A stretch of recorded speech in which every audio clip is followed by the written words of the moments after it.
Assalamualaikum warahmatullahi wabarakatuh.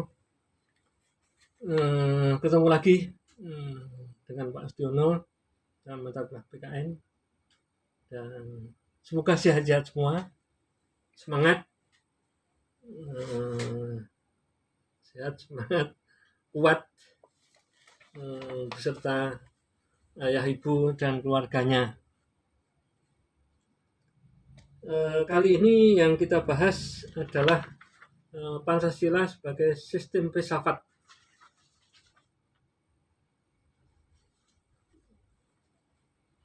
Ya, ada 3 bahasan: pengertian filsafat, filsafat Pancasila, dan hakikat sila-sila Pancasila. Yang pertama, pengertian filsafat. Ya, boleh saja kalau yang dari dari jurusan agama mungkin sudah ngerti filsafat, tapi kalau belum, ada yang belum membahas dari Man misalnya, mungkin sudah ada filsafat. Nah, filsafat itu apa toh gitu? Ya, filsafat itu bisa dibagi 2 pandangan, yaitu pandangan hidup dan sebagai ilmu. Filsafat itu ilmu, tapi bisa juga filsafat itu berarti pandangan hidup. Misalnya filsafatnya pahlawan, misalnya maju mundur, maju pantang mundur, misalnya pahlawan.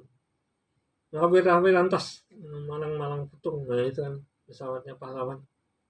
Filsafatnya guru, misalnya berdagang, filsafatnya dalam pandemi gitu. Nah, ada protokol pandemi. Tapi bisa juga sebagai ilmu. Jadi sekarang ada malah fakultas gitu, bukan prodi, tapi iya di UIN itu prodi, tapi kalau di Fakultas Gadjah Mada itu fakultas filsafat gitu.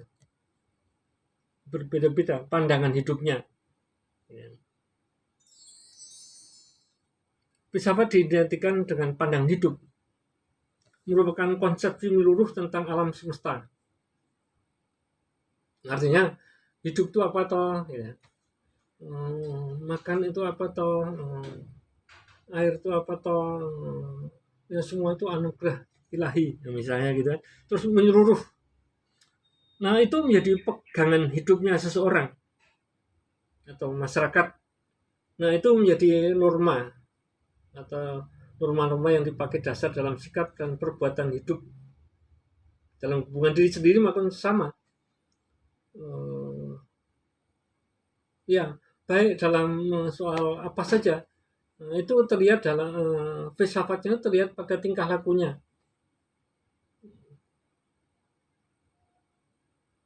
Ya, atau tingkah lakunya itu mempunyai makna, ya.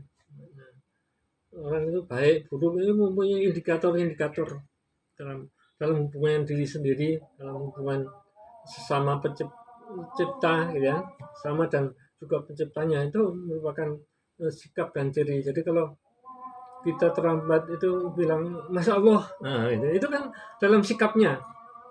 Orang terantuk batu bukan aduh, terus menyebut nama-nama binatang disebut, ya, itu kan sikap hidupnya. Jadi kalau ada orang meninggal kemudian innalillahi, ya, tapi bukan ya syukur, nah itu kan sikap. Nah, mungkin karena permusuhan, ya syukurlah meninggal dulu, bisa juga. Nah, itu menjadi pedoman hidup dan petunjuk hidup, ya, dalam bermasyarakat maupun hidup dalam diri sendiri, atau menyiksa diri sendiri dan seterusnya. Jadi pandangan itu jadikan dasar setiap tindakan atau tingkah laku dalam hidup sehari-hari. Juga dalam menyelesaikan persoalan dalam hidupnya, tercermin dalam cara dan sikap hidupnya. Misalnya dalam pandemi ya hati-hati misalnya, karena pandangan hidupmu kita minta umur panjang, maka kita harus menjalankan protokol kesehatan misalnya, gitu ya. Ini menjadi pandangan hidup bangsa Indonesia, umat manusia sedunia kalau sekarang ini. kesehatan. Nah itu kan filsafat dalam kesehatan. Ya dalam hidup sehari-hari. Ya. Nah sehingga filsafat berbeda-beda. Jadi ahli filsafat itu disebut filosof, berbeda-beda tentang apa itu filsafat. Misalnya Aristoteles, filsafat itu ilmu yang memiliki hal yang ada. Waduh, semua yang ada diselidiki. Plato filsafat ini berdiskusi, berdialog, diskusi. Wah, filsafat itu, filsafatnya tinggi. Wah, filsafatnya mendalam. Filsafat ada peradaban. Nah, itu kan misalnya diskusi. Jadi sifatnya terbuka, kebenaran, mencari kebenaran. Nah, itu segitiga Zalba. Beda-beda filsafat. Nah, arti etimologis filsafat itu dari filos dan sofia, mencintai kebijakan.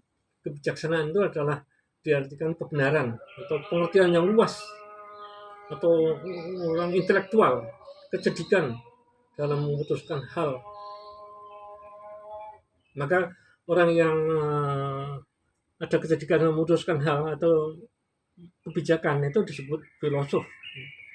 Jadi kalau sudah itu filosof, itu orang cerdik pandai. Nah, arti praktis adalah alam pikiran. Jadi berfilsafat itu berpikir, tetapi tidak semua berpikir itu berfilsafat. Ketika berpikir merebus air mendidih belum, itu nggak usah berfilsafat, tapi berpikir yang mendalam, yang sampai substansial, mendalam, sampai hakikat atau esensi. Maka nanti filsafat Pancasila itu esensi Pancasila, gitu ya. Bukan yang elementer, tapi yang mendalam. Nah, tadi diartikan filsafat itu adalah ilmu filsafat, ilmu. Jadi ada jurusan-jurusan, atau juga bahwa orang dikatakan filosof itu orang berilmu. Filosofi doktor, nah itu atau PhD, nah itu filosofi doktor itu ya, gelar S3, lulusan S3 itu filosofi doktor atau PhD kalau di luar negeri. Kalau di dalam negeri ya doktor saja, nah, itu filosof sebenarnya. Nah di teknik sipil, teknik elektro sudah banyak yang bergelar filosof. Nah itu mempunyai pernah berpikir yang mendalam sampai hakikat di bidangnya, bidang teknik elektro, bidang teknik sipil, bidang teknik mesin. Nah itu masing-masing bidangnya sudah bergelar dan filosof atau doktor. Nah pengertian sistem filsafat, suatu sistem itu suatu keseluruhan yang tersusun dari sekian banyak bagian, itu disebut sistem. Hubungan yang berlangsung antara satuan dengan satuan itu sistem. Sistem SKS, sistem berapa menit belajar, berapa menit berdiskusi, berapa menit meneliti, sistem. Sistem perkuliahan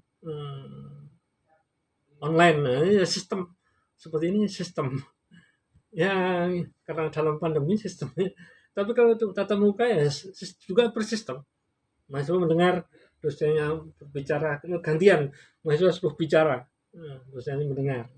Itu sistem namanya. Jadi kata sistem mengandung arti himpunan bagian atau komponen yang saling berhubungan satu dengan yang lainnya. Unsur-unsur sistem misalnya tubuh manusia, ada susunan saraf, ada tulang, ada otot, ada hati, ada mata, ya, ada mulut. Nanti orang senang kemudian ketawa, nggak ngapa-ngapa ketawa, nah itu kan nggak normal. Nah, itu susunan. Jadi orang digigit nyamuk dengkulnya, ya mestinya dengkulnya yang dipukul. Jangan cari-cari yang nggak ada apa-apa kok pipinya dipukul. Nah, itu namanya mau megang pipi saja. Oh nggak apa-apa, yang gigit kakinya sendiri, bukan tetangganya. Nah, kalau pabrik sistemnya itu orang manusia bangunan bahan mempunyai tujuan produksi bahan misalnya, itu pabrik sistemnya. Nah, bentuk susunan Pancasila disebut merupakan kesatuan keseluruhan yang organis. Artinya kesatuan 5 sila itu tidak boleh satupun ditiadakan. 5 bagian itu tidak harus bertentangan, merupakan satuan. Ya sila pertama menjiwai sila kedua, ketiga, empat, lima. Sila kedua dijiwai, itu menjadi kesatuan. Jadi tidak boleh sendiri-sendiri. Atau kalau 1 Juni Trisila ya boleh saja itu lahirnya kok. Ya, tapi ini tidak bisa. Jadi ya 5 sila itu Pancasila seperti yang tertuang dalam pembukaan. Nah, disebut majemuk tunggal karena ada beberapa item ketuhanan, kemanusiaan, persatuan, ya kadang-kadang kelihatannya bertentangan. Ketuhanan yang satu kemanusiaan, gitu kan. Tapi itu menjadi satu. Manusia itu berketuhanan dan berkemanusiaan. Nah, itu menjadi satu. Majemuk tunggal. Atau menjadi satu persatuan dan kesatuan sila-sila Pancasila. Di 5 sila, tapi menjadi kesatuan. Bersama menyusun satu susunan yang bulat dan utuh. Dalam bukunya Pancasila ini populer, tiap sila merupakan bagian yang mutlak. Artinya apabila dihilangkan satu bagian, hilanglah juga lainnya. Itu namanya sistem. Sehingga kehilangan kedudukan fungsinya atau subjek pendukungnya adalah manusia atau disebut monopluralis. Ya.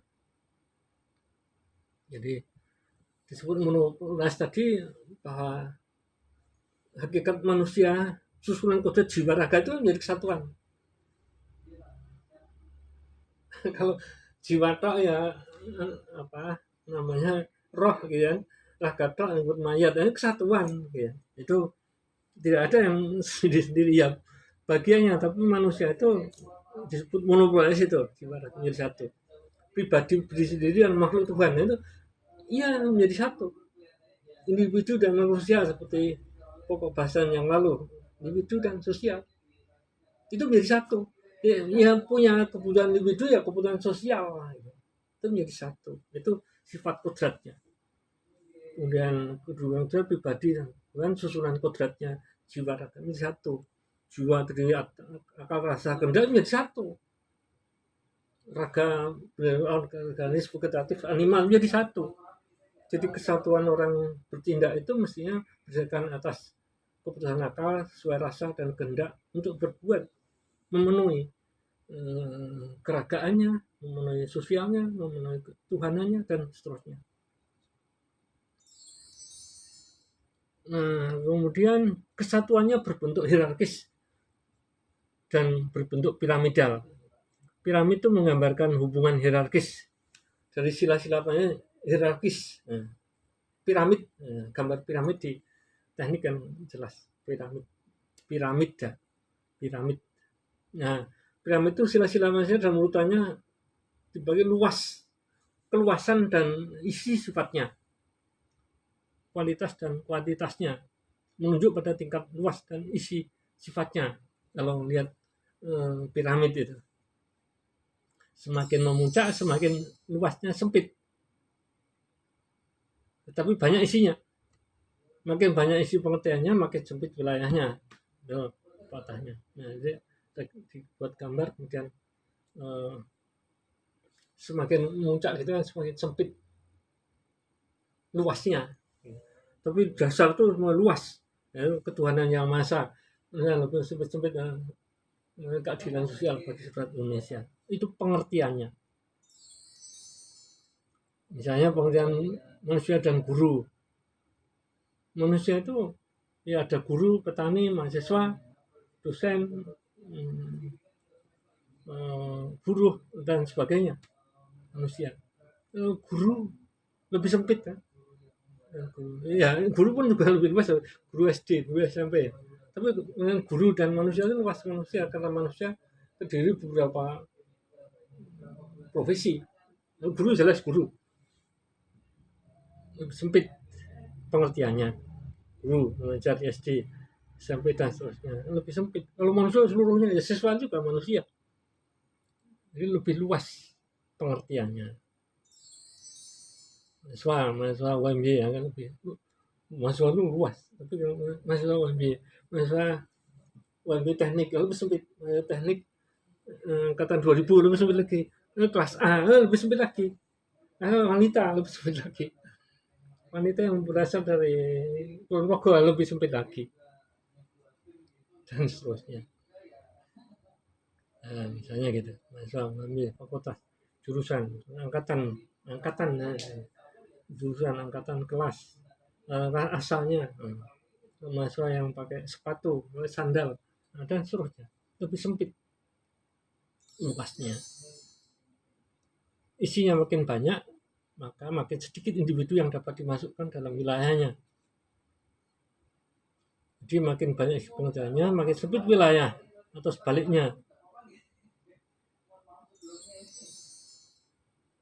Sesuai dengan pengamatan hierarkis piramida, maka menunjukkan rangkaian tingkat dalam luasnya dan isi sifatnya. Tiap-tiap sila belakangnya itu lebih sempit luasnya, tapi lebih banyak isi pengertiannya.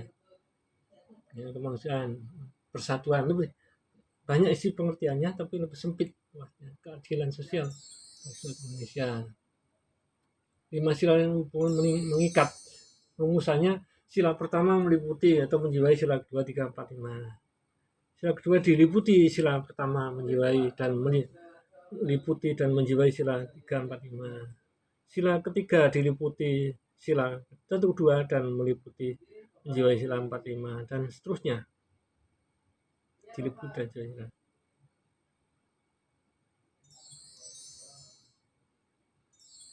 Ya, sampai itu dulu dan kita akhiri dengan bacaan hamdalah. Alhamdulillah rabbil alamin. Assalamualaikum warahmatullahi wabarakatuh.